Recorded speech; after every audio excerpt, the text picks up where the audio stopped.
రేవంత్ రెడ్డి పిల్లల మెస్ ఛార్జీలు పెంచితే దాన్ని కూడా మీ పాత అధికారులతో కుట్రలు చేస్తున్నావు. మాకు తెలియదనుకున్నావా? నువ్వు కేటీఆర్ కి అమ్ముడుపోయినవు. ఈ ప్రెస్ మీట్ లో కొరవి మండల కాంగ్రెస్ పార్టీ అధ్యక్షులు అంబటి వీరభద్రం గౌడ్ తో పాటు జిల్లా ఎస్సీసీఎల్ అధ్యక్షులు రజనీకాంత్, కొరవి మండల పార్టీ ఉపాధ్యక్షులు బాలగాని శ్రీనివాస్, కొరవి మండల పార్టీ ప్రధాన కార్యదర్శి అవిరే మోహన్ రావు, మండల కిసాన్ సెల్ అధ్యక్షులు అంబటి వెంకట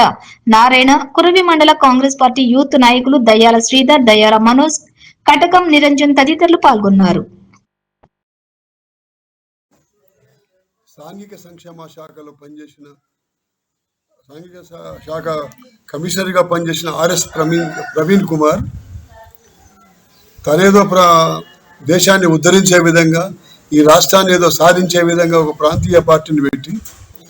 దాన్ని ఆసరాగా చూసుకొని అటు ఇటు లేనిపోని మన జిల్లా హెడ్ క్వార్టర్లో కానీ మండల హెడ్ క్వార్టర్లో కానీ ఏదో సాధించినట్టుగా సృష్టించి బీఆర్ఎస్ని ఏదో విమర్శించినట్టు నాటకం ఆడి అదే బీఆర్ఎస్ పార్టీలకు బీఆర్ఎస్ అవతారం ఎత్తి బీఆర్ఎస్ పార్టీలో జాయిన్ అయిన సోషల్ వెల్ఫేర్ శాఖలో పనిచేసిన ఆర్ఎస్ ప్రవీణ్ కుమార్ గారు కాంగ్రెస్ పార్టీని, ప్రజాపాలనని, రేవంత్ రెడ్డి గారి నాయకత్వంలో కాంగ్రెస్ పార్టీ ప్రభుత్వాన్ని బదనాం చేయాలని ఒక చెడు ఉద్దేశంతో, సంకుచిత బుద్ధితో ఆయనే ఎక్కడ లేని సిస్టమ్ ఈ ఇంతకుముందు మన ప్రభుత్వం ప్రజాపాలన వచ్చినాక సిస్టమ్ ఆన్లైన్ సిస్టమ్ ఉంటుంది. ఆయన ఏంటంటే బాక్స్ల సిస్టమ్ పెట్టుకొని ఆయన ఉద్దేశం ఏంటంటే ఆయనకు అనుకూలమైన మనుషులని, ఆయన స్వతహాగా ఆయన మోచేతి నీళ్ళు తాగే మనుషులని సోషల్ వెల్ఫేర్లో కాంట్రాక్ట్ బేసిక్లో బాక్సుల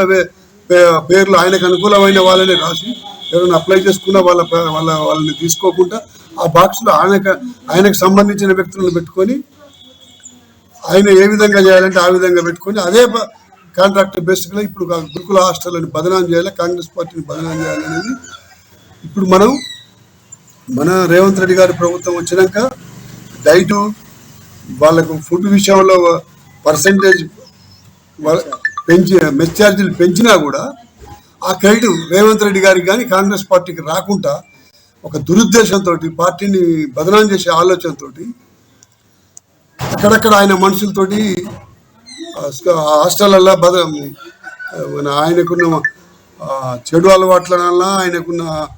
చెడు ఆలోచన విధానంతో ఫుడ్ పాయిజన్ అనేది నెపంతో పార్టీని బదనాం చేసే ఆలోచనలో ఉన్నారు. ముఖ్యంగా ఇప్పుడు ఆయన చేరిన పార్టీలో అదే గ్యాదర్ కిషోర్, అదే బాలకసుమన్ గతంలో ఈయన దుమ్మెత్తిపోసిన రోజులు ఉన్నాయి. ఈయన చేసే వేషాలు కానీ, ఈయన పార్టీ పేరు చెప్పుకొని ఒక ప్రాంతీయ పార్టీ పెట్టుకొని కావాలని చేస్తాననేది ఇదే గ్యాదర్ కిషోర్ గారు, బాలకసుమన్ గారు ఈయన ఎండగట్టిన రోజులు ఉన్నాయి. అదే వాళ్ళతోటి ఇప్పుడు కేటీఆర్కు కేసీఆర్కు కుమ్ముక్కై కాంగ్రెస్ పార్టీ ఎక్కడ ప్రజాపాలన, ప్రజలు ఆశీర్వదించిన పార్టీ, జాతీయ పార్టీ, ఇందిరమ్మ రాజ్యం తీసుకొస్తాడని, ఇందిరమ్మ కలలుగన్న రాజ్యం వస్తాను తెలంగాణలో, మాకు పుట్టగతలు ఉండవనే ఆలోచనతో కేటీఆర్ ఏజెంట్గా పనిచేసుకుంటూ పార్టీని బదనాం చేసే ఆలోచనలో ఉన్నాడు. దానికి ఈయన ఉద్దేశం అంతా వేరే ఏం లేదు. ఎట్లా కాంగ్రెస్ పార్టీ హైప్ ఉన్నది, ఇప్పుడు ప్రజాస్వామ్య పార్టీ గతంలో ఇందిరాగాంధీ పీరియడ్లో కానీ, రాజీవ్ గాంధీ పీరియడ్లో కానీ గ్రామ పరిపాలన కానీ, గ్రామాల అభివృద్ధి అయినాయి అంటే ఆ రోజు రాజీవ్ గాంధీ గారు పెట్టిన సంస్కరణ 72, 73, 74 అమెండ్మెంట్ తీసుకొచ్చిందే రాజీవ్ గాంధీ గారు. గ్రామాలు పరిపుష్టంగా కావాలి, ఎస్సీ వాడలు కానీ, బీసీ వాడలు కానీ, ఎస్టీ తండాలు కానీ అభివృద్ధి కావాలనే ఆలోచన కొరకు తీసుకొచ్చిన పార్టీని, ఎటువంటి జాతీయ పార్టీని, ఇంత ఇందిరమ్మ రాజ్యం కలలుగన్న రాష్ట్రాన్ని బదనాం చేసే ఆలోచనలో ఈ ప్రవీణ్ కుమార్ గారు ఒక విషపూరితమైన, ఒక మనిషిలో ఒక ఆయన మనిషి అంతా ఒక విషం నింపుకొని